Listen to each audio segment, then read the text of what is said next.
it should not be a huge issue. Okay. Thank you. So let's see what do we have in the chat. So we have okay, international diplomacy. The international diplomacy is a way of setting up communication between countries in order to solve the modern world issues. International diplomacy for me is the most crucial thing for international peace. Okay, Joel Albert, I believe in international politics, diplomacy allows countries to portray or practice the values of other countries which are considered as satisfactory and decent as well as profitable. Maxim Joe, diplomacy is the established method of influencing decisions, behavior of foreign governments, dialogue, good. Diplomacy is a tool for Leonardo. Okay, great. It's a tool. It's a way. It's the relationship. It refers to countries coming together to find solutions. Okay, great. So most of you have managed to keep a very optimistic approach to international diplomacy, which is very, very nice. So most of you use the words solution, world peace, and so on. But international diplomacy is not simply just optimistic. You know, international diplomacy can be individualistic as well. So what is individualistic? So you are all representing countries in this MUN, right? So what do? You have a foreign policy. You would have looked into what your country is saying on that agenda, and you are going to be like, oh no, my country says this, so I'm going to stick to it. And you have your own interests, and you have your own needs and demands for your country to prosper, for your demands, for the competition amongst countries. So which country is better in GDP, which country is better in this? So how much benefit is my country going to make out of this trade? How much benefit is my country going to make out of this policy? Or am I going to suffer something because of this negotiation? So should I take part in this negotiation? Everything is diplomacy. Beyond the idea that you have shared with us, that it is very optimistic, that international diplomacy is for solutions, is for peace, but diplomacy could also be for the purpose of making your own benefits.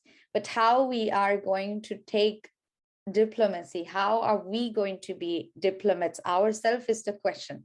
So how, as an individual, you are seeing yourself in the field of diplomacy is a question. Are you going to be self-oriented? Are you going to be self-interested? Are you going to be just me, my country, my benefits, my economy? Or are you going to see for the global good? Just like the questions that many raised in the COP26, they were asking leaders to listen, to take action. Why are they not doing? Because they're diplomatic.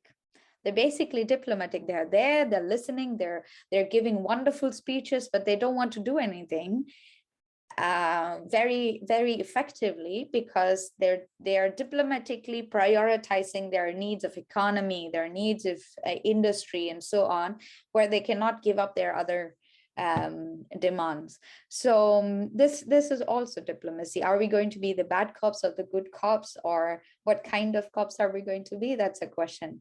So that's all up to you. So you are going to define yourself in what kind of a diplomat you are going to be in this 3 days. So this conference is not just going to be a competition or a conference, but also more of a realization of what kind of a person are you going to be in this field of diplomacy.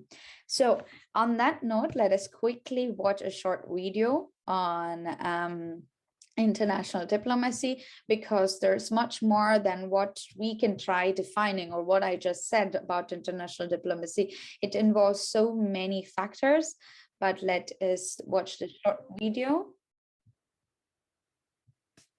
International relations is actually a pretty new field. There's a lot of debate over when it started, but it's pretty much came about in the early 20th century after the end of World War I, more or less, but it only really started being studied in most universities after World War II. So international relations is always trying to justify its existence. Why isn't it politics? Why isn't it history? The LSE is one of the few places in the country where we have a separate department for international relations. In most other departments, it's in politics. What IR scholarship, or IR as a subfield of political science, brings to the study of international politics is the application of concepts, theories, and methods. I don't think there's one view of the subject. There are different people working in the field and they have different approaches.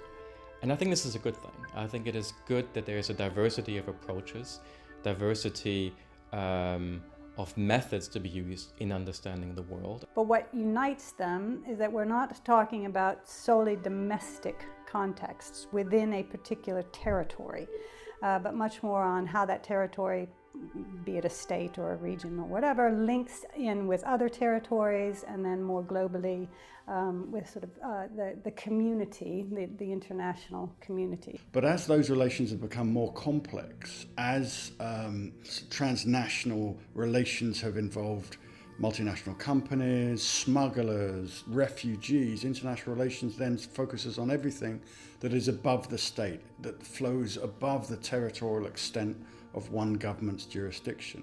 But also then dynamics and trends and factors which could affect those relationships or which could affect particular states but do not stem from the states themselves. Anything from, say, international migration to pollution, international pollution which goes across borders, to war. So international relations looks at those crucial decisions: when to go to war, how wars are waged, why we should or shouldn't go to war. War is the bread and butter of IR, but I think it's better to talk in terms of violence, because war reduces you to looking at one state fighting another state. But when you look at violence, you can look at conflict within a state or a transnational conflict or these non-state wars, kind of terrorism, that sort of thing.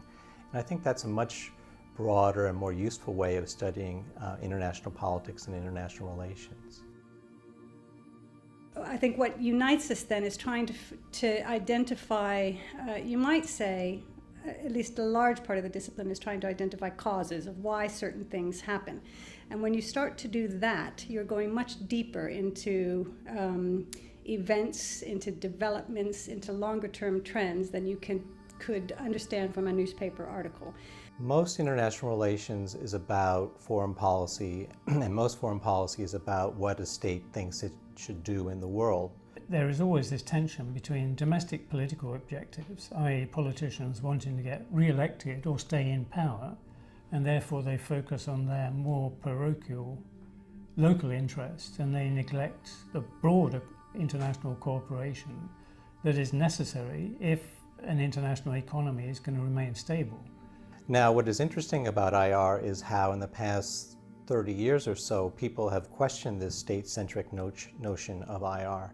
So rather than just accepting that international relations is just foreign policy studies, a lot of us, especially in the IR department at the LSE, are looking at reactions to this and who is left out. Now, you and I ultimately give our allegiance to our country, and our country can ask us in extreme situations to die for it, to go and fight to defend it. So the benefit for the community that we live in is understanding how we interact with other communities, other states, but also examining the moral and behavioral dynamics that structure that interaction. So international relations scholars don't just study war and atrocities. We also study processes of cooperation and integration. French and Germans had murdered each other for at least 100 years, leading up to World War I. And then the process of European integration has meant that the prospect of war between France and Germany is obsolete. I mean, it is simply inconceivable. That is phenomenal. I mean, that in and of itself is an extraordinary achievement and accomplishment. There is a tension between thinking about the world as it is and the world as it should be. I think it's impossible to take out all your own sort of normative approaches, etc., and simply make the study of the world a mechanical study. But there is a good case for trying to be very clear about what your own proclivities are when you do the study. In order to be able to dig deeper and to consider questions out of context as well, and to sidestep the emotion and the morality that often attaches to issues such as crisis in Syria or crisis in Ukraine and so forth. You will have to come clean on the moral stuff where you stand, and you would also have to try and suspend it when you're doing your studies. And this kind of detachment delivered from or on the foundation of broad scholarship is probably something that can inform and can improve and advance journalistic debates and debates in society more generally. And that is one of the big differences between the pub conversation about international relations and the academic conversation about international relations, that you can't start with outrage. I mean, that can be the impetus for you to study something, but you will have to do the argument. And it's interesting to see that it takes a couple of weeks or even months for students to get that when they come to the department, that this is not simply about sort of yelling at the top of your voice about what you think is right. It's about understanding and underpinning that. I think there are two distinct groups of students. The first, I think, which are the most interesting, are those who just want to understand, to use the LSE's motto, to understand the causes of things. So why, across this broad sweep of global politics, why are these things happening? And that's pure intellectual inquiry. There's another group of students, equally as large, who want to go into diplomacy, international relations, international economic relations, and they want to understand how the world functions, how international relations functions, how interstate relations functions, so they can get involved and do it better. So you have a pure intellectual pursuit of understanding, and also the desire to become a statesperson, to become a decision maker and do the job better than their peers. When people watch Star Trek. Okay, so if you were all enjoying the video, I'm sorry I stopped it, but if you were all bored by the video, so thank me, I stopped it. So let's, this video is this video was just a few professors from the LSE London School of Economics talking about the IR, international relations, and what this whole big paradigm of the studies is. So what you're doing is what people who study IR do today. What you're doing is what people study IR, they graduate, they find jobs in foreign affairs, they find jobs in the UN, they enter into politics, they try doing something in a way that they can influence the international diplomacy. So that's where the IR begins, and that's where practicing IR, working in IR, is using international diplomacy. So now there's a question that I want to ask all of you, and please raise your hand and please speak up to answer.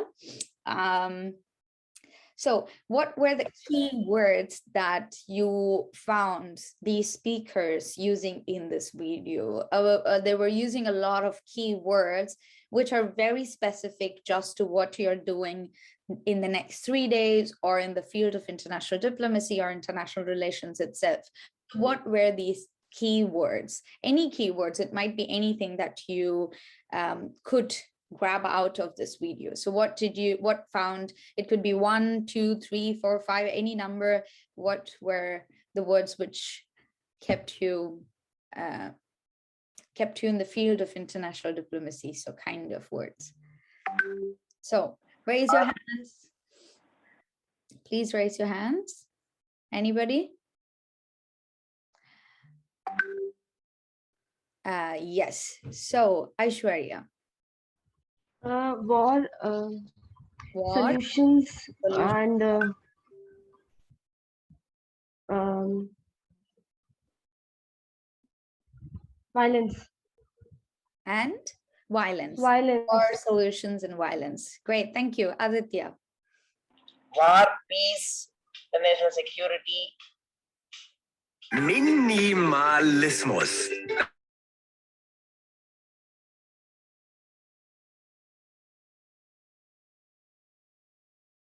Excuse me, that's the YouTube which was running on my background. So yes, so you said, Aditya said war, peace, and International security. international security. Perfect, thank you. So Unal. First of all, politics and out-of-state management. Okay, state management. Okay, great. Sarthak Tyagi. Domestic and international politics, war and international politics pressure. Okay, perfect. War, domestic, international politics. Okay, so did Alok, did you raise your hands? Did you want to?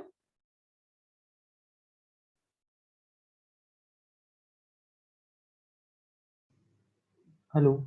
Yes. Did you want to say something? Ma'am, diplomatic solutions, war and peace. Okay, great. So diplomatic solution, war and peace. Okay, so Mohammed, Amin? Also economic cooperation between nations and institutions. Economic cooperation between nations and institutions. Great. So these are few words, but let me highlight few of the most important things that the international diplomacy or international relations revolves around. It is beyond the words of war, violence, justice, international cooperation. It is how this international diplomacy is built on what structure do we have this? So for example, you have your country, for example, you are from India or from Germany, both have a bicameral legislative system. So you have two houses. You have, for example, in Germany, you have Bundestag, Bundesrat. In India, you have Rajya Sabha, Lok Sabha.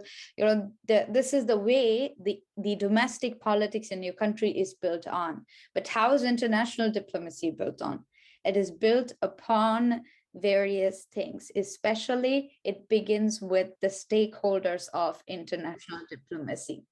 So the word stakeholders is something which is very, very crucial when you have to analyze any debate, when you are going to take part in any debate, any diplomacy. So what are stakeholders? For example, now, okay, let's consider myself, Alok, Julia, Ayan, and Sarthak. We're all arguing and for a piece of cake. We're all arguing for a piece of cake. We want to get, I want to get the biggest part, and they're like, oh no, we are the youngest, you know, you should give me the biggest part, and you know, because I like chocolate, you don't like chocolate. We're all arguing. So now we're all the stakeholders of this argument in the piece of cake. And who else can be the stakeholders? The piece of cake is also a stakeholder in this argument. The piece of cake is also a stakeholder. And who is also a stakeholder? The one who bought this cake is also a stakeholder. If someone who's bought this cake for us, then that person is also a stakeholder. And the one who's making this cake, that person is also a stakeholder. The shop which sold it is also a stakeholder. So this is how the international diplomacy is built on. For example, now for example, let's take the agenda that you will be discussing in the UNGA. So who are all your stakeholders? States, non-state actors, civil society, factories, industries, people from indigenous communities, people from island countries, people from this and that, and also animals. So these people who have a stake in any issue are called the stakeholders, and they are very, very important. So when you're trying to be a diplomat, you have to think who are all the stakeholders, How am I going to see what is there, everybody's perspective? You have to see everybody's perspective, you have to take everybody. So there are state actors and non-state actors. State actors are the ones which are governments, basically. So what are you all doing? You're all state actors today. All that you're doing, you're all representing states, you're all state actors. Yes, refugees are also very, very important stakeholders, because refugees are not a part of a state officially, because they're refugees. They're fleeing from one country to another where they don't hold a stake at. But so they're internationally a huge stakeholder, because their identity, their perspective, their needs is an important stake at the issue. What is the if the issue is about a war and they're fleeing from the war, they're an important stakeholder. Even if it's in the agenda of EU, they are one of the main stakeholders. So you have primary stakeholders. For example, in the agenda of EU, you have burden sharing, which is the states. And who are you debating of? The refugees. So the refugees are all main stakeholders. So these are the stakeholders. So this is very, very important. Now, these are the people who you have to debate with, who you have to debate about, and who you have to listen and understand about, or you can deny also about. You can be a very rough state person and you can be like, oh, I don't care. I only care about my country, you know, I don't care about any of you. But always be the good cop, try to learn to be the good diplomat, a good, nice human being. So these are the stakeholders. So state actors are the ones who are governments. Non-state actors are the ones who are not governments. Civil societies, which are NGOs, international organizations, students like you. Non-state actors could be even violent non-state actors are the terrorists. So non-state actors who preach violence are violent non-state actors such as terrorists and so on. So these are important words and terminologies you will be using in the structure of international diplomacy, which can, you know, enlighten you more. So the second thing which builds on this, so when we know who's the people, the second thing is what are the concerns. Now, what are the concerns that these stakeholders have? So me and all my friends here fighting for the piece of cake is the concern here. We're fighting for a piece of cake here. That's the concern. We're not going to come there and say, oh, let's all be very nice. Oh, let's play nice music and let's be together happily. That's not going to end it. We have to see what's the concern about us. Otherwise, we're not going to be there together. If there's no piece of cake, we're not fighting for it. If there's no fight, there's no need for cooperation or negotiation, because there's no fight at all. So what's the fight there? So what's the argument there? What's the concern there? Or what's the problem there? For example, now climate emergency is our concern.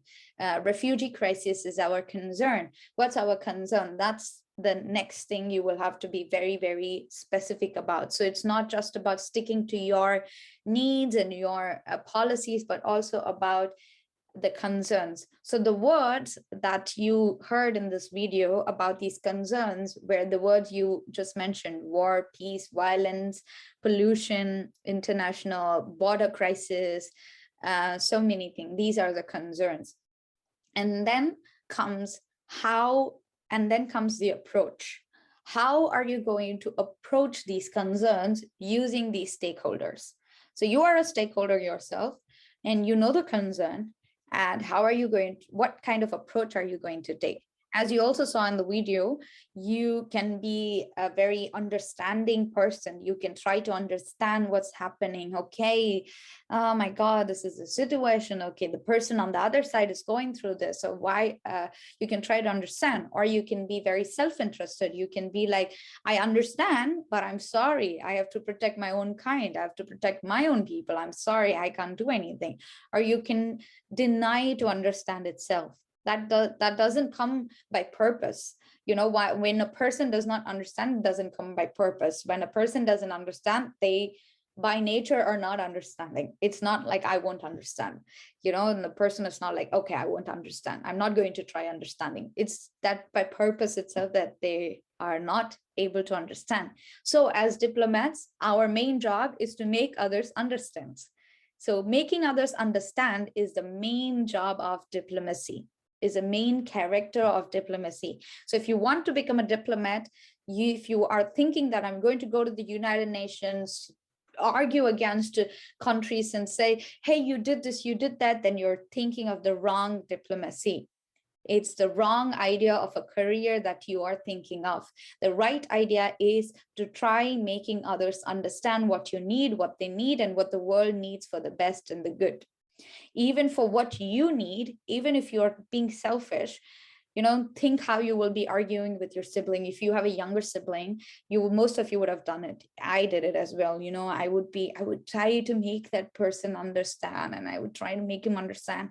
And at the end of the day, I want the bigger piece of the cake, but I'm trying to make him understand, like, hey, this small piece tastes much better than the bigger piece here. It tastes so bad, I can take this bigger piece. You can eat the small piece. So this is also understanding, trying to understand how you can talk to that person, make them understand. And you can be like, if I see I'm elder to you, I have a big tummy, you have a small tummy, you're younger, you have less tummy requirements, so you can eat the small piece, I will take this big piece. This is also diplomacy. So you see, you're not this is not just going and pointing out things and saying, hey, we do this, do that, but also the matter of friendship, the matter of bringing together what you need, also in the way of understanding, is diplomacy. So this, in most of the MUNs, for many of you, this MUN might be the first time. For many of you, it might be not the first time. So what many do in MUN is they go argue. They have a list of arguments against other people, and they shoot questions and arguments. Try avoiding that. Take a perspective where you are going to engage in a very fruitful debate, engaging debate, where you're taking questions, hard questions, but in a manner that you're trying to understand them. Otherwise you're trying to make them understand, the one who's not understanding. So this is a very important approach in the international diplomacy. Otherwise, you have other approaches to say, if you are looking for a career, there are different approaches in international diplomacy. As even the professors mentioned in the video, you have practical approach and you have academic approach. Yeah, I can be a person who wants to sit and study literatures, talk with professors, research, read, and, engage my understanding and development in international diplomacy as in my process of learning. Or I can be a person who goes out, engages in politics, becomes a state person, and I will learn and practice international diplomacy in practice. So there's the practical approach, there's the academic approach. So you can choose to be either of it. When you're choosing a career in international diplomacy, you have to be clear which kind of person you have to be. If you're going to be somewhere in between both of this, you are messing up your whole progress, because then you are in a confused state. These two are very, very different situations. There's so many advancements on this, but this is all not so necessary for you today. So these are the very important things. These are the very important ideas and structures behind international diplomacy itself. So any questions any questions, any comments, any thoughts? Please raise your hand. Anybody?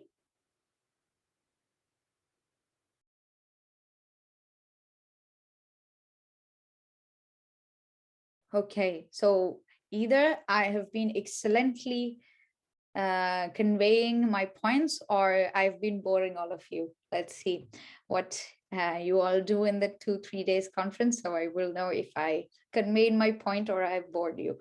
Great, so no questions. Let's move to another activity. Now that you all know how this how this whole understanding of how this whole understanding of international diplomacy is, and so on.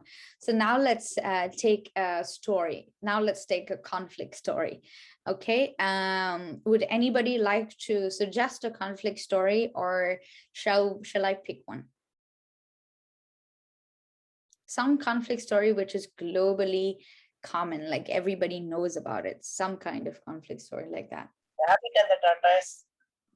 Rabbit and the tortoise. Okay, it's a good suggestion. Anything else?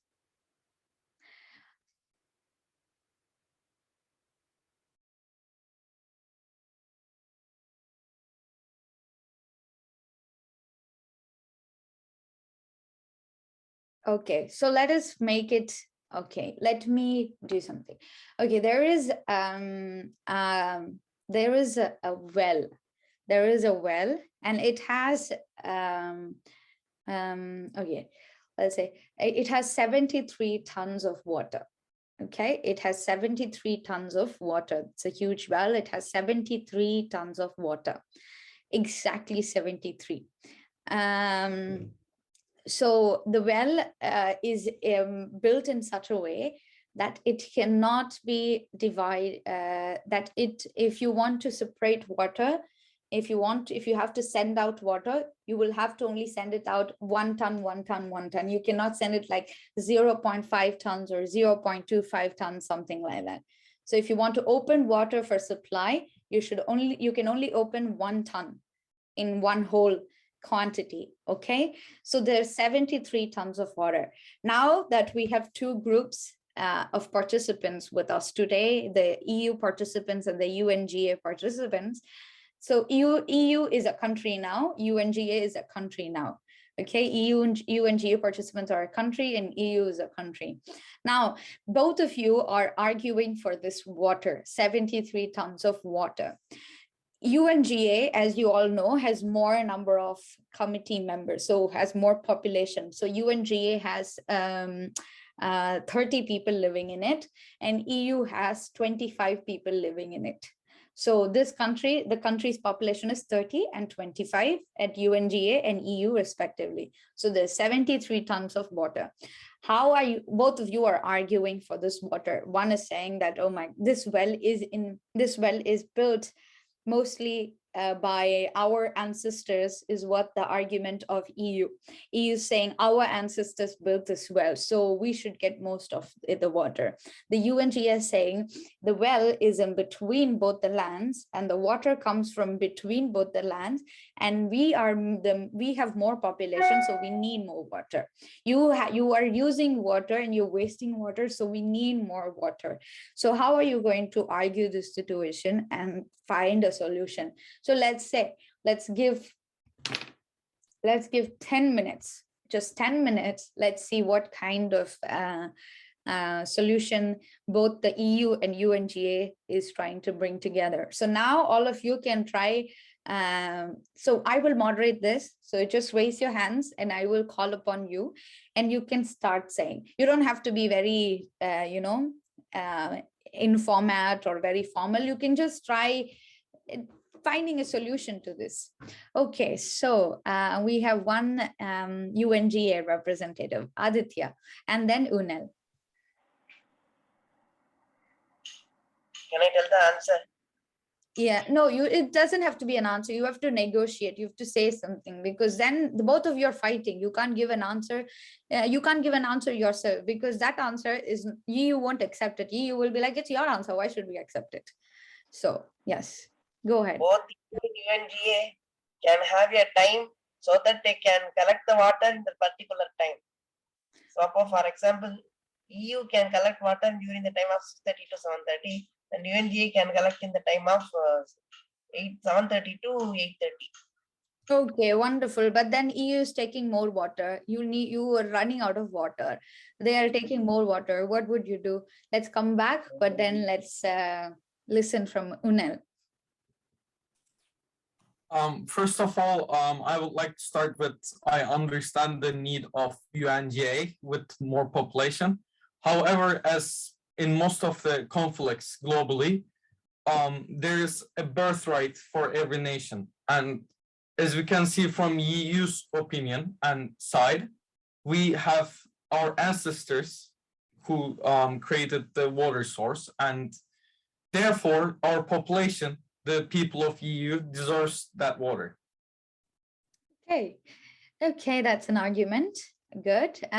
So from UNGA, we have Niranjan. I would like to tell that maybe we should split it according to the ratio of consumption. That is, say if X liters are consumed by EU and Y liters by UNGA, the water in the well should be split in the particular ratio. So it would be fair for both parties. Okay, great. Okay, good, Niranjan. So divide it upon the needs and consumption. Okay, let's see. But the question is, who is going to measure what consumption EU and UNG is using? Who's going to measure that? So let's come back to that later. Now let's hear from Uras and then Darshan. Well, the EU has the EU obviously has a right to the water due to the position of the water well itself. It is easier and more lawful for the EU to access the water rather than the UNGA. And your proposal of getting the water according to the population ratio is flawed due to national interests being able to create fake sources. Okay. Okay. So according to the so EU basically, Niranjan, as you said, they don't trust the national, your national results or surveys of how much your people are consuming, because they think you might say a wrong number, be more greedy and give a bigger number. So they don't trust you. So there's a huge trust issue here. Yes, Darshan. Yeah, so a pleasant afternoon to everyone here. Hoping to see everyone's face so bright. And it can't be a solution because just because the EU is historically responsible for that well doesn't make them own the full rights. And just now we spoke about being a perfect diplomat and being humanitarian. So I would suggest splitting the water equally. That is, if it's 73, we can give it 36, and since there are 5 extra people in EU, considering in UNGA, considering the population, the extra 10 can be given to UNGA. So that's it. Okay, so that's an argument, that's a calculation. Okay, next, let's hear from EU. So Aishwarya. Since EU has historical rights over the well, it is well established that the water actually belongs to the EU. That's why if UNGA, since it needs more water, the EU can provide it more water, but it has to compensate with things which EU requires and doesn't have. Okay, wonderful. That's a good argument. Maybe EU can decide on what they would like to ask from UNGA to compensate. So let's hear from Sarthak Tyagi. First of all, I would like to tell that on a natural resource like water, there should be no birthright or something like that. It's our well and it's our water. It should be for all. And going by its position, strategic position, should be the water should be provided to both. Also, a pattern should be noticed over 7 days, like how much water is being withdrawn by both the countries, and then according to that, that much amount of water should be provided to the respective countries. Okay, good. Okay, then next, did someone else raise their hand and now lowered their hand? I missed them. Who was it? Please raise your hands again if I missed you. Yes, Swakshi. Yes, so just because your ancestors built it doesn't mean that you have the birthright over it, because water is a basic necessity and everyone has the right to it. So we could like equally divide it. And since the water is coming from UNGA as well, so the citizens of UNGA also have the right to that well and the water in it. Okay, great. So Niranjan. I think my point has been misunderstood by, so I would like to defend it. What I said was by not the consumption, as one may consume more and other may consume less. The basic concept of what I said was equal proportion. That is, in a constant population, only a constant amount of water should be rationed to a particular person. That is, say for example, like 1 liter per person or per head. So there will be no flaw in this logic. I think my point was misunderstood. Yeah, thanks. Okay, great. So it is per person. So you basically establish some kind of equality for everybody. So there's no more or less, but equality for every person. Great. So let's hear from Fatima. Fatima? Yes, please unmute yourself. Sorry for causing trouble. Due to a bad weather connection, I couldn't understand what you were saying. If you could please do a summary, so I could understand about the debate. A little bit of summary. Can you please repeat what you said? Due to the bad weather, I couldn't understand what you were saying. So could you do a summary so I could understand what you were saying? Okay, he was saying that, we should divide the water based on per head, if every individual should consume 1 liter. It's not about the country, it's not about the, equality according to consumption per person or so on. So let us hear from, yes, Sriram. So to count the water, the UNGA proposes that we create a committee with, for example, 3 people from the UNGA and the EU who can together count the water to make sure that equal amounts of water are given to each side. Great. Okay, so these are proposals. Okay, to create a committee to ensure that the equal amount of water is given to both sides, but there are 73 tons. You can't divide it equally, so you have to be very, as I said, it can only be released 1 ton as a whole, so 73 cannot be divided equally as half and half. At least one country will have 1 ton more water than the other. So yes, Uras. Like said before, the EU has been administrating and working that well for the majority of its history, and that is justification by itself for the well to be continued to for the well to continue being administered and used by the EU. Okay, great. So I think anybody else, or should we come to a conclusion for this activity? Okay, great. So very well. There has been so many approaches that most of you were like, oh, this is historically our world, so we have to have our right. Others were like, since we have more, water is not a birthright. Everybody has equal rights over it. So you can't split water and you can't take ownership of water. But unfortunately, ownership of water is very, very legal in our world. So you can't deny that.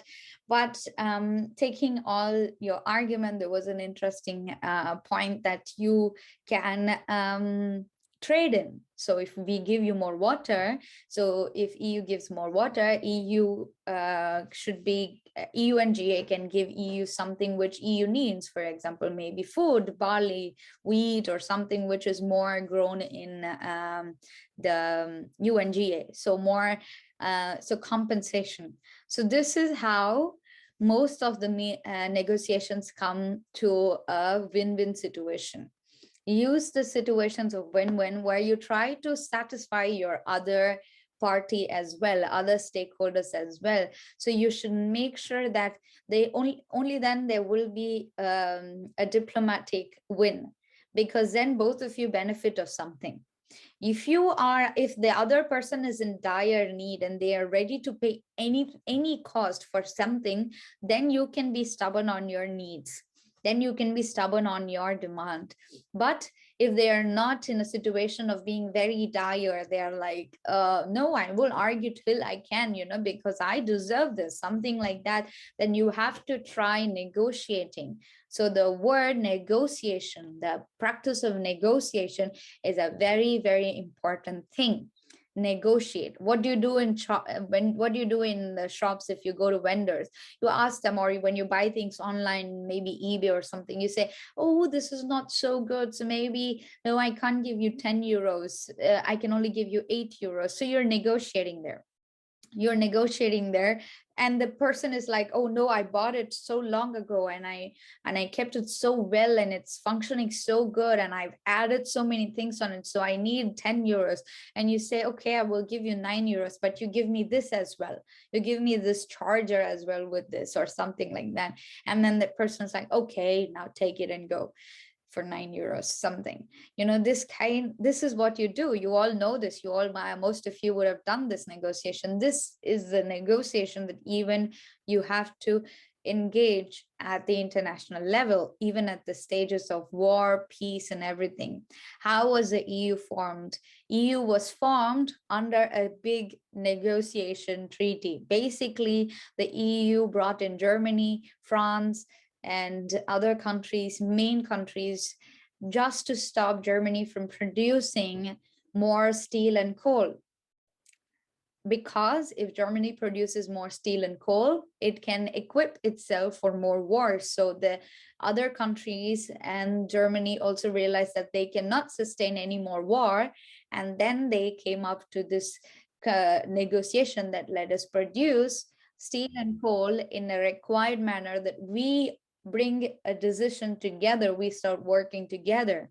So we restrict our production in coal and steel, and so we won't create this, we won't do that. So this kind of bringing into one party.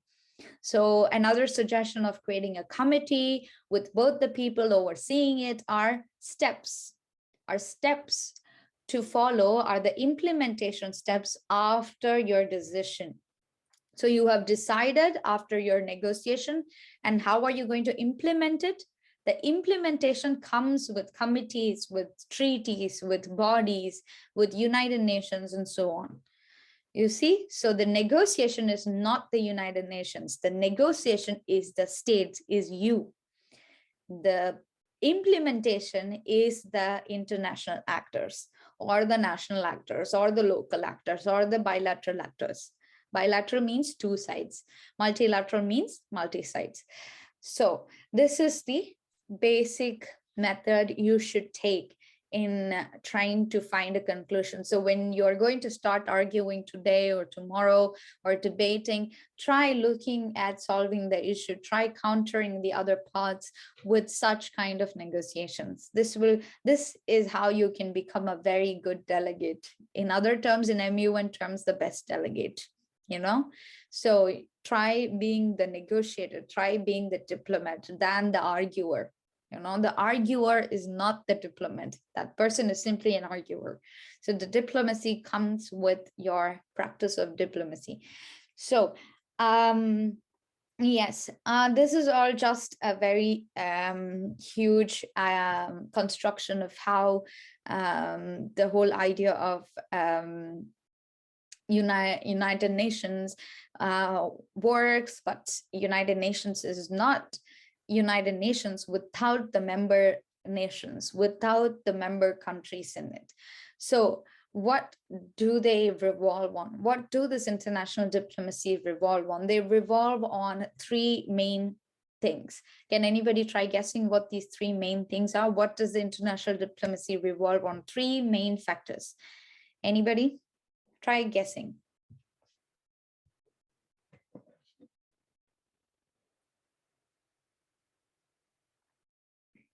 Okay, very simple. Anybody? Okay, so Leonardo. Mutual respect for one another. Mutual respect. That's good. That's good. That's a very important attribute. But it's more like three main factors why people meet, why people discuss, why people debate, argue, whatever they're doing. Why is it three main factors? Uras and Unel.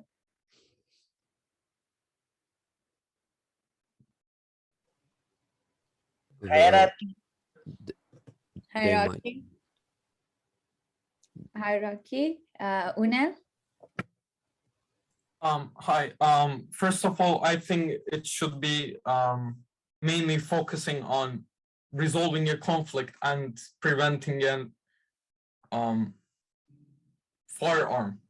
Okay, good. Okay, then Shivani. Any common concern? Any common concern. Good. So most of you are already in the mood of setting in cooperation since the beginning of this conference, as I see. But this workshop is to make you see the broader picture of international diplomacy and what you're doing today or for the next 2-3 days. So let me answer this question. What are the three main factors of international diplomacy? It's very simple. They are politics, society, and economics. So these are the three main factors of international diplomacy. So politics, what kind of politics? How is this politics played? Are the important factors of who comes to power, who talks, how they talk, when they talk? This is all decided by politics. What kind of politics is in China? What kind of politics is in the United States? What kind of politics is in Germany, in India, in Saudi Arabia, in Nigeria, in Panama, in the Maldives? How they're the differences. You see the differences. What kind of decisions do these politicians make in China? What kind of decisions, what kind of power do these people have in these different positions? Not everybody is called the presidents. Few countries send their prime ministers, few countries send their authoritarian military leader. So you see, this politics is one of the main factors of international diplomacy. How and why and where everything functions depends on politics. What internal politics, external politics, domestic politics, international politics. International politics is not just something which came after the United Nations, after whatever. It has been existed ever since so long.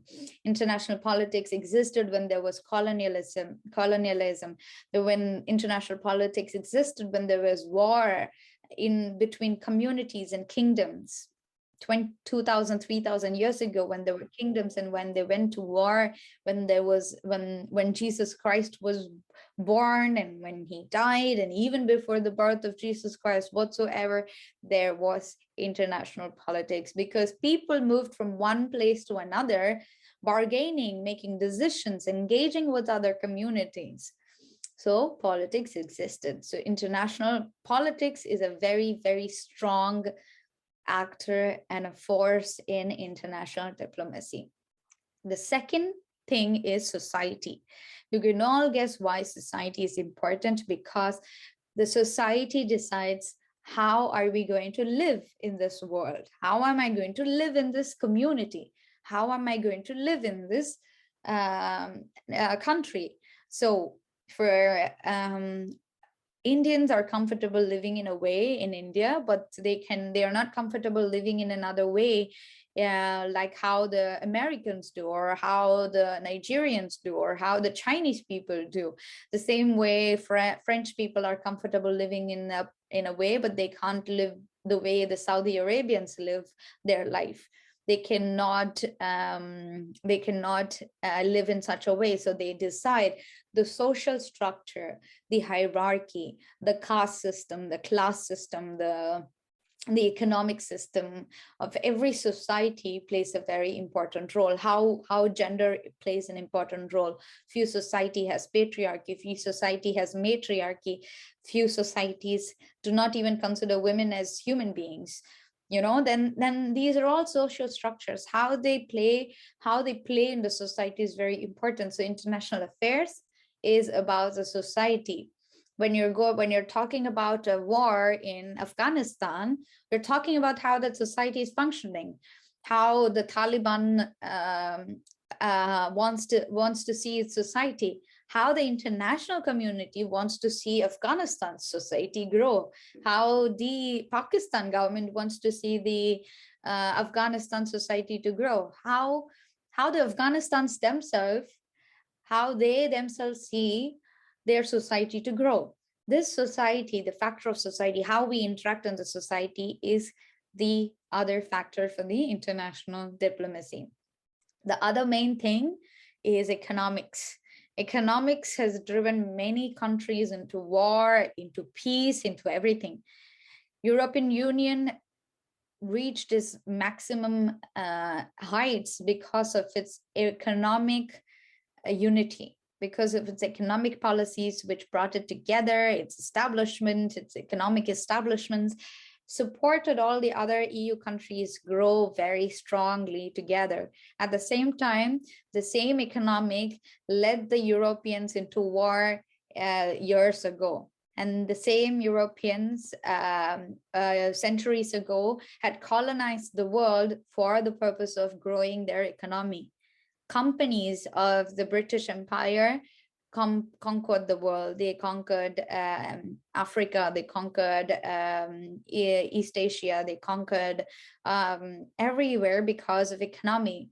The Spanish went to Latin America to get economy, to get gold and steel. So these are all, and then now still we're debating about trade, we're debating about trade laws, we're debating about who invests in which country, how much money can I give for climate cooperation. Okay, if I reduce my carbon emissions, how much loss am I going to make in my GDP? Because now I have to shut down a few factories and say, let's go carbon free or something. Then how much economy am I giving up? How will I make up to this economy?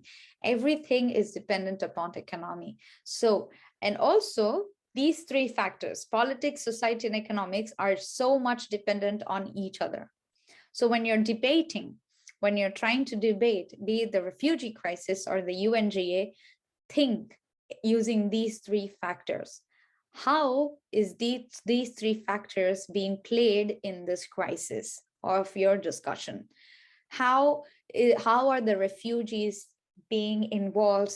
How are they influencing the politics? How are they being influenced by politics? What kind of society are they coming to or they're coming from? What kind of economic pressure does it create? What kind of economy is it required? What is the difference in their economy from an individual?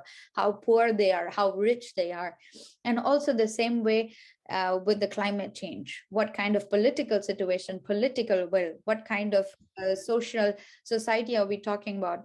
Are all developing countries really, really bothered about climate change in their society, or are they bothered about bringing food to their children every day? Or what kind of economy they have? Who polluted so much, and now who are we asking to give up the GDP? So all these are questions that you should see when you're trying to argue in terms of politics, society, and economics. So these three are the main factors. You don't have to read a lot. Just think if you are the leader, how is all these three influencing our decisions? Just think of that. That's it. It's very simple. Okay, good. So this is, as I said, the three main pillars. Any questions, any comments? Una, did you have any thoughts, or is just your hand up? Yeah, it is. Sorry. Okay, great. Any other thoughts, any questions?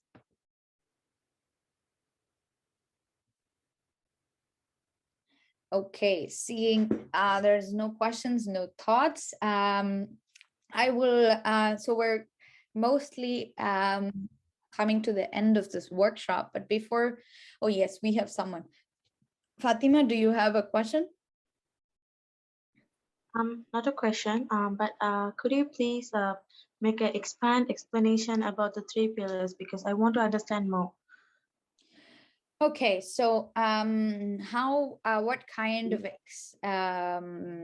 okay, how can I expand it more? So, do you have any specific question in it, or do you want me to just generally expand, or anybody else with any specific question as well? Not any specific questions, but I wanted to explain if these three. Okay, so politics, as I said, it is how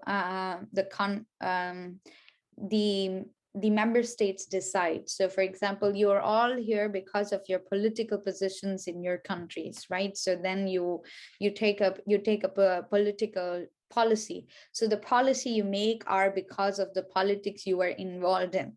Politics is not simply the politics which you see, which the politicians go do on the streets, but politics is also when you go ask for some change, ask for your human rights, ask for change, ask for some contribution, for some governance. Any governance is politics. Society is anything that you do and interact in the society, what you buy, what you eat, how you live, where you go, how you travel, how much money do you need to live. Everything is a part of the society. And the economics is where you come, what plays with money. So how much money do you have? How much resources do we have? Economy is not just money, but also resources. How much resources do you have? What kind of country do you live in, and what is the most abundant resource in your country? Is it oil? Is it rice? Is it potatoes? Is it beer? Is it wine? What is it? What is it that your country is powerful in economically? And then you trade that. And what kind of economic position do you have? Why is United States such a rich country, and why is Nigeria not so rich? This is economy. Why is Nigeria asking so much to so why are people in Nigeria suffering so much? Why are people in Palestine suffering so much? It is because of economy, politics, and society.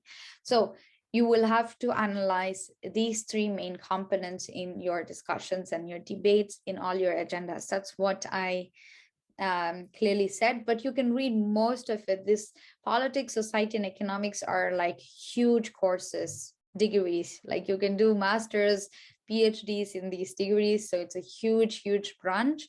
So you will have to read a lot about it, learn a lot about it. You have to focus your career on it if you want to.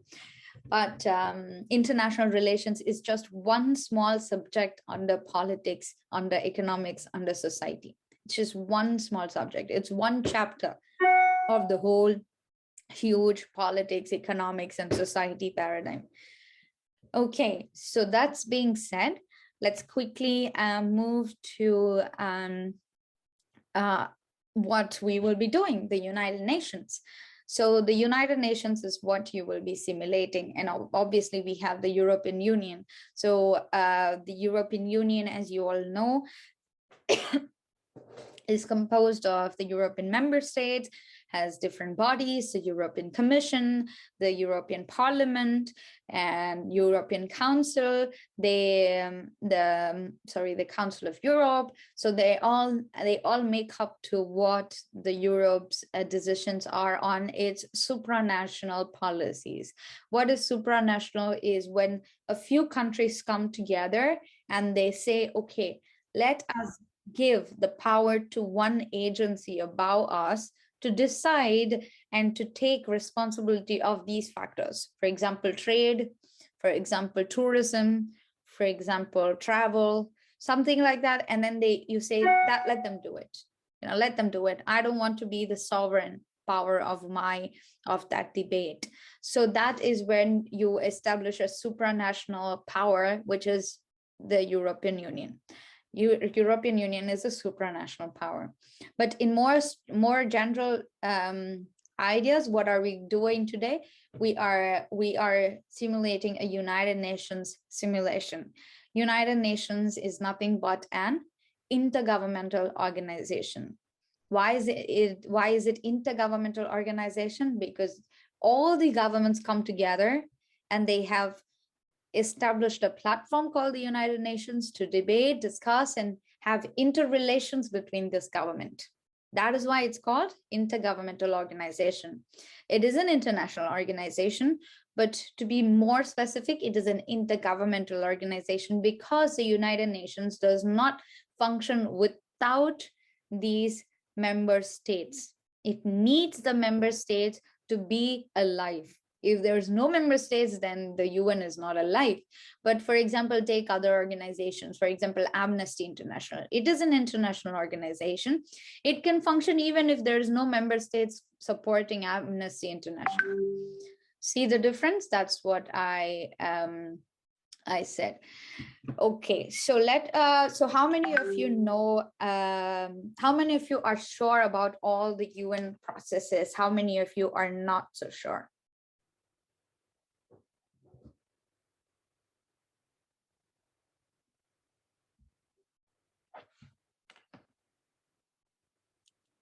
So can anybody tell me what are the UN bodies you are aware of? General Assembly, Security Council, European Union. European Union is not a part of the United Nations. World Health Organization, WHO. UNHRC. UNHRC, World Health Organization. These are all small agencies. WHO is an agency, UN Women is an agency, United Nations General Assembly is a body. So let's clearly go through what's the difference between a body and an agency. What are the main bodies of the United Nations? So please allow me to share something with you. So this is the easy and the simplest chart that I can show you of the United Nations. Okay, can you see? You can go find it. If you just Google the United Nations system, you can find it if you want to zoom in and look into it in detail. Okay, so the UN principal organs are the General Assembly, the Security Council, the Economic and Social Council, the Secretariat, the International Court of Justice, and the Trusteeship Council. So these are the main organs, which means they're the main bodies. So if anybody asks you in the future, what are the main bodies of the United Nations? Then you say General Assembly, Security Council, Economic and Social, Secretariat, International Court of Justice, and the Trusteeship Council. So what is the General Assembly? General Assembly is where all the 193 member states, am I right? Is it 193 or 194? 93, 193. I believe. Okay, I was just testing you on. It's 193. Good. So 193 member states meet and they decide on what other future engagements that they should do, what other subcommittees they have to engage. All these committees, such as the UNDP, UN Development Program, UN Environmental Program, you see here, UN Environmental Program, UN Development Program. One moment. UN Development Program, UN Environmental Program, United Nations Conference on Trade and Development, Office of Human Rights of Refugees, UNICEF, World Food Program, everything are just programs and funds of the United Nations General Assembly. They're just programs of the General Assembly. They're not bodies or organs. Get it? The main organs are just these 6, 1, 2, 3, 4, 5, 6. And the subsidiary organ of the General Assembly are the Disarmament Council, Human Rights Council, International Law Commission, main committees, standing committees, and ad hoc committees. These are all the subsidiary organs, which means they come beneath the General Assembly. So they are under the General Assembly. Okay, so they're not as equal as General Assembly. They are commissioned by the General Assembly. So 193 states come together. So you in the General Assembly can ask the UN Human Rights Council to do something, to work on something. You can ask the disarmament. You ask in the sense you command them to do something and then they work on it. So the UN General Assembly is in New York headquarters. Human Rights Council happens in Geneva. And Disarmament Commission usually happens in Vienna or New York, mostly in Vienna. So these are some things that are interesting informations. Then comes another main organ, which is the Security Council. The Security Council is another organ which has a very special power called the veto power, if you have not known of it. Only 5 countries, the P5 countries, China, Russia, USA, France, and the British, they have the P5 veto power. So these are the 5 veto countries who can veto. What is veto? If 15, the Security Council can only have 15 members. They are elected yearly on a yearly basis. And then these 15 people, they decide together. And then one country out of this P5 country says no, the whole decision is a no. But in the General Assembly, if you are in a majority, then it's a yes. If you have a majority, then you go ahead. But for Security Council, you need to make all the P5 say yes. That's the veto power. That's the very big disadvantage of the veto power. And then comes the Economic and Social Council. That is mostly the social development, science and technology, status of women. So the United Nations Commission on Status of Women comes under the ECOSOC. Crime prevention and criminal justice, the UNCCPCJ comes under the ECOSOC. These are all the Economic and Social Council bodies. So then comes this secretariat. What's a secretariat? Even in MUNs, you would have seen a lot of people using secretariat. Secretariat are the people who work behind these bodies. They are the bureaucrats. They are the officers who work. So the Office of Human Rights, Office of Counterterrorism, Office of Global Development, Global Communications, even Office of Interpreters, translators who translate. There are 6 official UN languages, right? So out of these 6 languages, not everybody knows every language when they're at the UN. So when someone speaks in Russian, I don't understand. So then I use an interpretation. And then this interpretation, someone interprets it. This person is also from the secretariat. So the secretariat is the office. And then comes the International Court of Justice. The International Court of Justice is nothing but the international court where countries come to debate and to file cases against disputes of other countries, or 2 companies, or 2 countries, or 3 countries, 4 countries, whatever. When countries have issues, which Supreme Court do they go to? They don't go to Supreme Courts. They just go to the International Court of Justice. So the International Court of Justice, where is it? It is in The Hague in Netherlands. So the main seat of the International Court of Justice is in the Netherlands, in The Hague. So then the 6th body is the Trusteeship Council. The Trusteeship Council does not exist anymore. It is an important organ, but does not function or exist anymore. Why? Because Trusteeship Council was established when the United Nations was created in 1945. And I think was discarded in 1963 or something. What was the main aim of Trusteeship Council was to build trust and to bring members into the United Nations. So in the beginning, when the UN was formed, it had very little member states. It had only few member states, and then it came to 30, it came to 40 member states. It didn't have 193 members from the beginning. So the Trusteeship Council had the duty to talk to member states, to make them become a part of the United Nations, to trust in this process, to create trust in the international diplomatic system. So this is the function of Trusteeship Council. And now, since we have 193 member states, it doesn't have any more job to do, so it does not exist. I was in this room of Trusteeship Council in New York. It's a very, very beautiful room.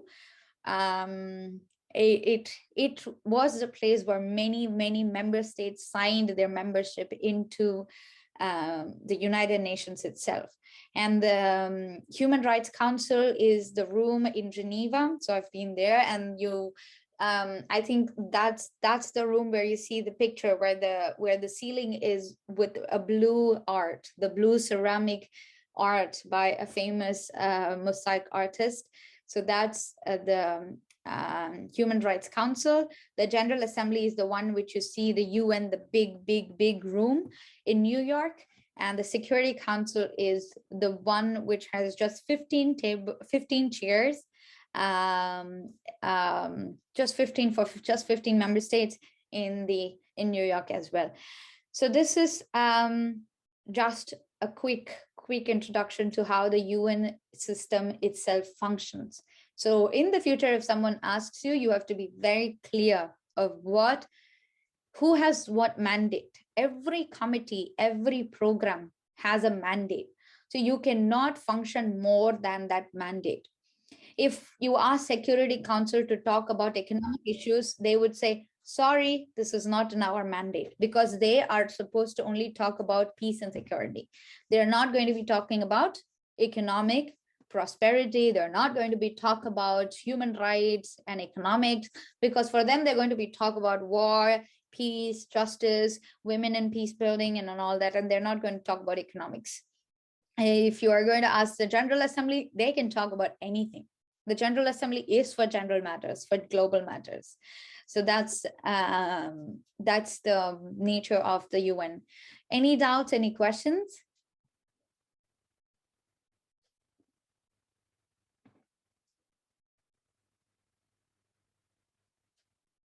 Any questions? Any doubts on this? Secretariat means major seat of the UN, Secretariat. Secretariat is the officers who manage everything. So who is the one who's going to invite every member? So you're all ambassadors now, right? You're all going to fly to New York now, to the UN General Assembly, to take part in this discussion.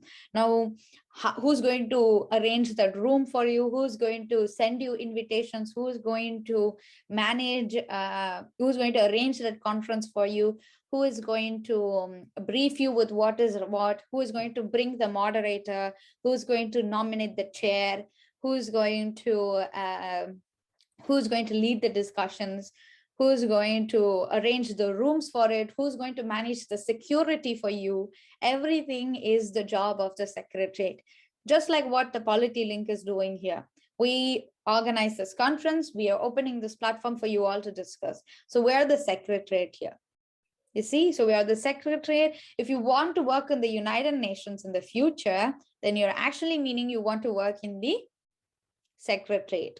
If you want to become a United Nations officer, you will be a part of the Secretariat. If you want to be a diplomat, then you have to go through your Foreign Affairs Ministry. So you have to go through your country. You have to get in politics in your country. You have to become a foreign affairs. Otherwise, you have to become a diplomat. You have to become a diplomat from your country. You have to go through the training processes, and then they send you as a diplomat from your country. So that's the different ways of international diplomacy. So any other questions? So another, yes, to be very clear, European Union is not a part of the United Nations system. However, they are a member of the United Nations. In most of the United Nations committees, you will see a representative of the European Union itself. So the European Union representative will be there representing all the 27 member states. All the member states. So you will have Germany, you will have France, you will have Poland, you will have Latvia, Lithuania, everybody there. But you will also have a EU person, because few matters such as trade, such as economic policies are under the regime of the European Union more than what it is with the countries individually. When it is an international manner. National matters are with the countries. European Union has a very, very distinct role. So EU is a member of the United Nations, but is not a part of the United Nations system. Am I clear? Do you understand this? If you don't understand it, I will explain it more clearly.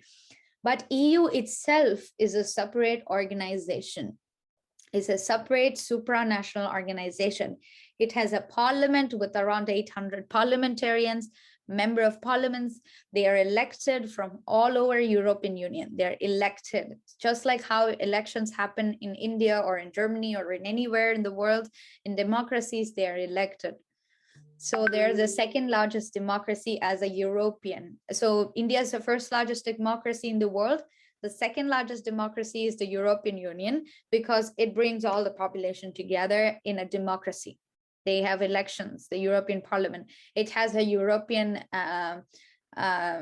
so the headquarters is in Brussels, Luxembourg, and you have a European court as well, European Court of Justice as well. So it is a huge system itself. So if why we are simulating EU here is because EU has a very, very strong role in deciding the lives and the future of the refugee crisis, because most of the people from the Middle East, their main place to land by water, by land, is the European Union, is European countries. When they dive into oceans, when they get in the boat and they cross the ocean, they go to European Union. They can't go to America. They can't go to Latin America because that's too far away from the Middle East. They go to Europe. When they take illegal routes from their Middle Eastern countries to the states in Europe, they go by land, they reach Europe. They don't reach China because that's too far. Then, they don't risk their lives to cross 60 countries to go to China. They just cross 2 countries to go to another European country for safety and security and for life.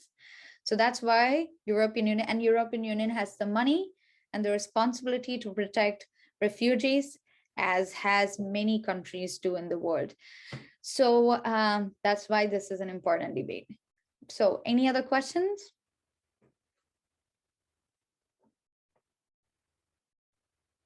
No questions? No other questions? Okay, so please wait for 2 minutes. We will just come back with an updated schedule so we can see how we break for lunch and we come back. So please wait for 2 minutes and we will update you with a schedule. Otherwise, if you have any questions, please feel free to ask me in the meantime. So we end this workshop with something much more meaningful. And I also have another question to you all before we end this session and go into lunch. So I will come with that question. Or okay, it's better I ask you this question now so you all can decide or think and come up with an answer when I come back in 2 minutes. So what would you do if you become a foreign minister of your country? What would be your first step? So tell me which country you're from and what would you do? Should be your answer. So let's come back in just 2 minutes.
So great. 2 minutes done. Yes. Anybody who would like to start? What would you do if you are the foreign affairs minister of your country?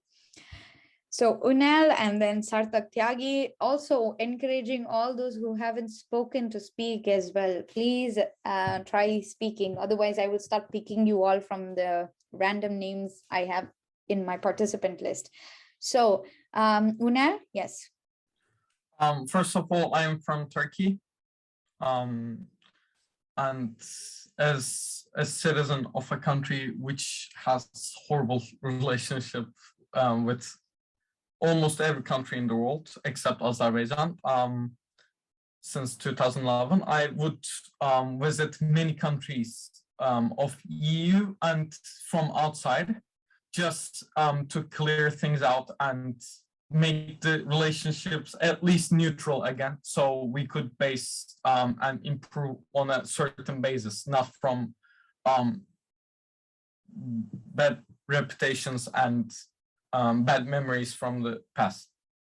That's wonderful. I think reconciliation is a very, very important thing, especially, and as a foreign minister, if you visit, that's a great thing, because then visiting is more like a friendly gesture of saying, you know, doing friendly gestures is very important in international relations, being friendly. You would have seen how many times Donald Trump was trolled for so many of his actions just because of his gestures. Like, he's a human being as well. Like, why did everybody troll him for just being human? Because he is in that position, and every small gesture of his is very, very important, and so is all yours as well. So your gestures are very important. So thank you so much, Inel. Yes, very, very good. I wish you all luck that one day you would do this in real life. And yes, Sarthak Tyagi. So I'm from South Korea. So what I will do is, if I become the foreign minister, I will try to improve our relations with Japan. I'll make a visit to Japan, as in the recent times Japan and South Korea are not having some good relationships.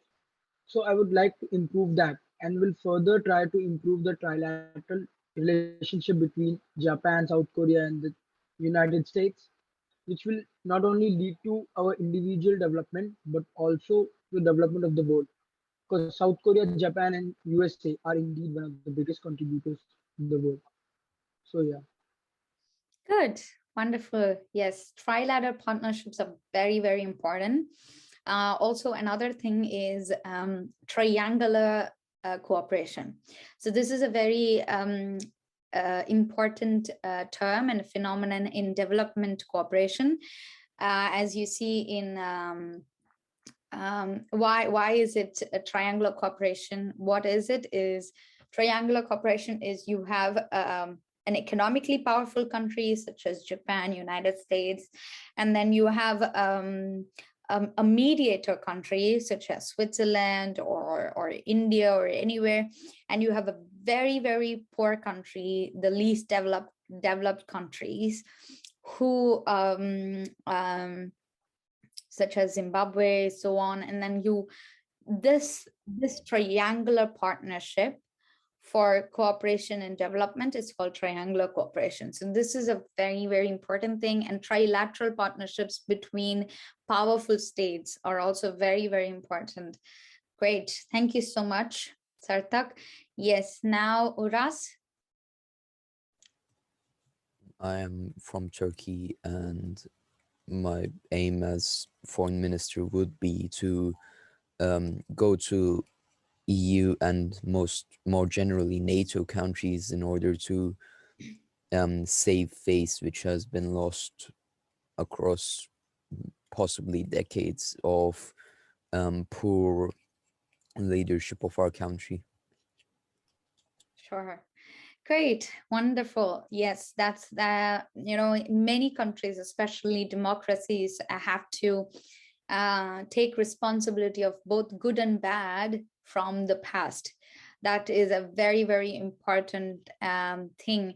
And one country which has done extremely phenomenal in recovering back from its actions is, I personally see Germany as a very good example, because from what its policies and its actions were in the period of World War and after World War, I live in Germany, and I personally live in Germany, and when I talk to Germans, and when I see what they teach in the schools and what the children are growing up with, is to own up for the civic responsibility, own up for what happened and what should not happen.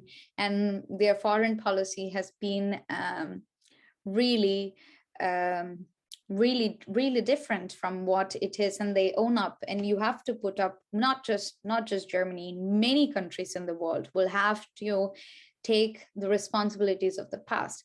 That is what even the colonized countries such as India and so many other countries, the South-South cooperation they call it, there are 77 countries in the G77, as you know. These countries, who are all colonized by the colonizers such as the British, the French, the Spanish, the Dutch, the Portuguese, they're all asking the colonizers for reparation. Now, after decades, they're asking for reparation, because what they did, colonizing the world, has harmed so many countries in their economy, in their lives, in their sustainability, and in their growth, and even in environment. They polluted so many things. They created all harmful industries in developing and least developed countries, and now their extractive policies is being so harmful to the least developed countries, especially for climate policy. So what they are doing is they're asking for reparation for what their ancestors did 70, 80 years ago, or even 100, 200 years ago. So this is something this is something very crucial in international relations. You have to own up to your past, your present, and your future if you are in the position, be it whatsoever, whosoever did it, the person you hated the most, but you still have to own up to that, good or bad. So yes, next, great, thank you so much, Uras. And now let's hear from Swakshi. Yeah, so I'm from India, and if I'm the foreign minister of India, the first step that I would do would be to participate in the efforts to formulate policies related to land and maritime boundaries, and also organize the work of the boundary demarcation so that there are less conflicts and more development. Okay, good. Yes, that's a very India has a lot of crucial actors on its borders, and it's very critical in terms of budget as well. India has to spend a very huge amount of budget every time for protecting itself from its borders. But that's the case for so many countries in the world. India has a capacity to do it, many countries don't, but India still struggles with so many issues such as poverty, and so many other countries does. But good, very strategic. Thank you so much, Sakshi. Next, yes, Daria. I am originally from the Republic of Moldova, but currently studying in Germany. And if I would become the foreign minister of my home country, Moldova, I would probably firstly create a well-structured plan and clear actions to become a part of the European Union, because we are not a part of the European Union yet. And because especially talking in terms of, for example, education, in foreign countries for our Moldovan students, it's a big disadvantage that we are not a part of the European Union. And the second thing I would do, I would improve the relationship with our neighbors, that's Ukraine and Romania, because since the elections of our previous president, I cannot say that the relationship got worse, but it's colder than it was earlier. Understandable, very much. Perfect. Thank you so much, Daria. Is very strategic as well. You need to get in cooperation with powerful corporations, to maximize your advantages from cooperation initiatives. So cooperation is very, very much important in you, but that's a very, very long process. And as foreign minister, it needs so much effort. So that's wonderful thought. Thank you so much, Darshan. Yeah, my delegate country is New Zealand. So No, the your home country. What would you do for your home country? okay, I'm from India. So literally, there are so many aspects that India has to cover, and but the main aspect will be the bilateral relationships between the superpower countries, I guess, between the US, the China, and Australia, and there are so many countries, and trading would be an important aspect. So, becoming a foreign minister, I would prefer to strengthen the trading relationship between the superpowers. Okay, great. So anybody else? Thank you so much. It's If I become a foreign minister from India, I will first change the policies which are bad in foreign countries, like severe punishments for the people who will do mistakes, like severe in the head. I will change the policies, and I will bring out the new policies which will reduce the curtail the punishments. Instead of giving severe punishments, first time we can make it as lenient and then we make it as strict. okay. I mean, so what countries do is countries usually give a very strong response to various issues. For example, violation of human rights, countries sanction countries say, sorry, we cannot do trade with you anymore because you are being such a miserable government, you are killing your own people or something like that. Those are kind of ways that they do, but that's good. So yes, India has the power to do it, but since it's a producing country, it has a very limited role in sanctioning because its economy depends a lot on its production and export. So it exports a lot and manufactures a lot, which means it needs to maintain good ties with other countries so that it can keep up with its economy. But anyways, very good, very important point that any violation must be responded to. Good. Thank you so much, Aditya. Yes, so Sriram and then Ayan. I am from Malaysia, and probably the first thing that I would do if I became the foreign minister of Malaysia, is I would try to resolve the situation in the South China Sea. The South China Sea is a really resource-rich area of the world. There's oil, there's fish, and there's a lot of things. Probably the first thing I try to do is improve relations with China to hopefully find a peaceful solution to the situation in South China Sea. And if that doesn't work, then I'll probably, together with Malaysia's neighbors, Philippines, Vietnam, and Brunei, I would take a case to the international community, basically against China, because China is overextending their maritime borders. And yeah. Perfect. Okay, good. Perfect. Thank you so much. That makes so much sense. Yes, first try the peaceful resort, first try the peaceful way out, and then try to see how you can bring other options. Try depending on the international community then. Great, so diplomatic. Good, thank you. Then Ayan. Yeah. I'm from Afghanistan, so as you guys may know that we've been suffering or we've been a victim of war for 15 years, and I see that my country has failed to find great foreign ministers, to have those relationship with other countries. But what I would do is that the first thing is to construct those strong relationship with my neighboring countries, because I believe that rather than reaching out to other countries that are far, and it'd be really great to have a great relationship with your neighboring countries that are close to you. So, that in that way, the conflicts, maybe the disputes or the economic problems that we have, they might be reduced significantly. So that's what I think. Great. Perfect. Thank you so much, Ayan. Yes, it's very, very disheartening to see what's happening and what continues to happen in Afghanistan.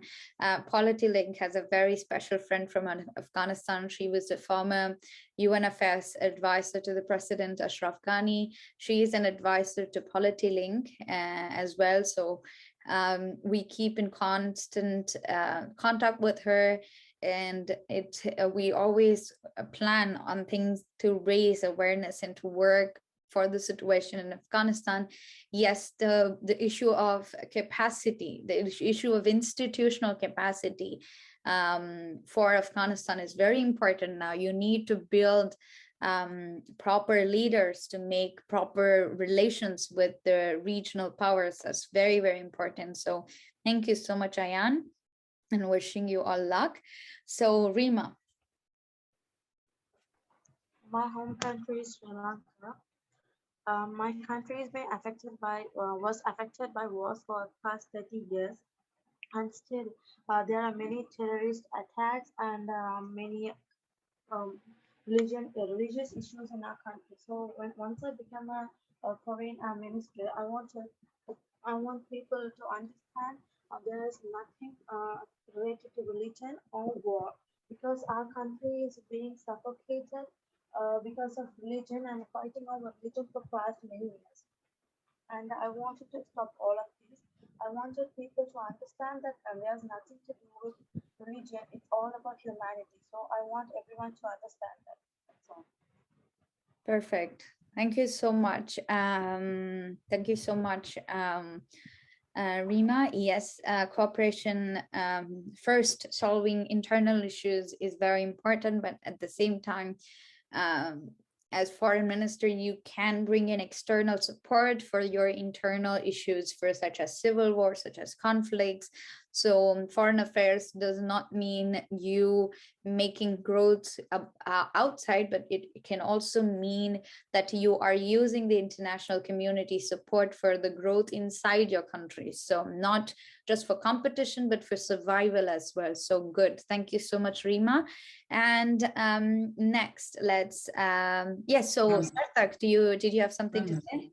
I'm actually, firstly, I spoke it from my delegation point of view, but my country of origin is India. So, as a foreign minister of India, I would like to make such sort of friendly relations with other countries so that we can bring in the countries to invest in India and can improve Made in India scheme more and more, so that the students which go from our country to outside for jobs do not have to go that much outside for the bulk and can work for their own country and can make it a developed country in a better way.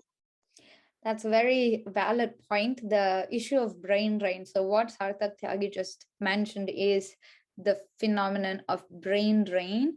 So it's nothing but draining someone's brains.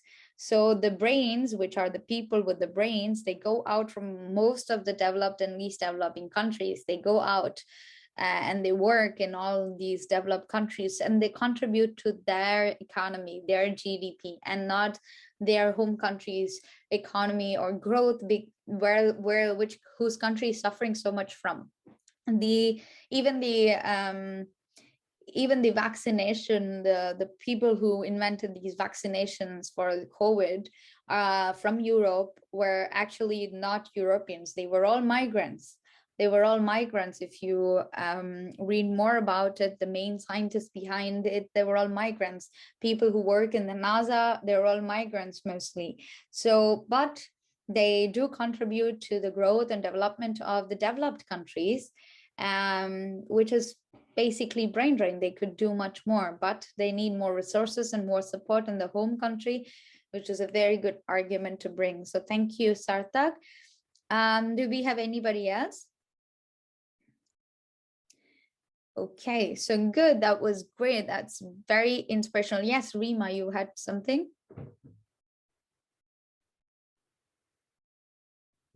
Okay, so that was wonderful. So it was, I hope this is a great engagement that we had. I hope all of you felt so good about this workshop. But even if you haven't, I'm always available throughout these 3 days of the conference. If you have any questions, you can write me a message on the chat, or to any of the associates who have Polity Link on their name. So on our name, if we have Polity Link, we are from the Secretariat. So if you have any questions, doubts, any help, you can write us a message and we will help you. Or you can write us an email, as you all have been doing, which is very great.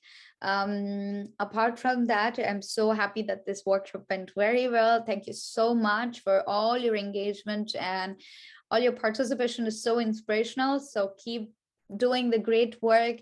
Keep your interest in learning, keep your interest in practicing what you learn, and wishing you all a great 3-day conference ahead. And now I will leave it to my co-director,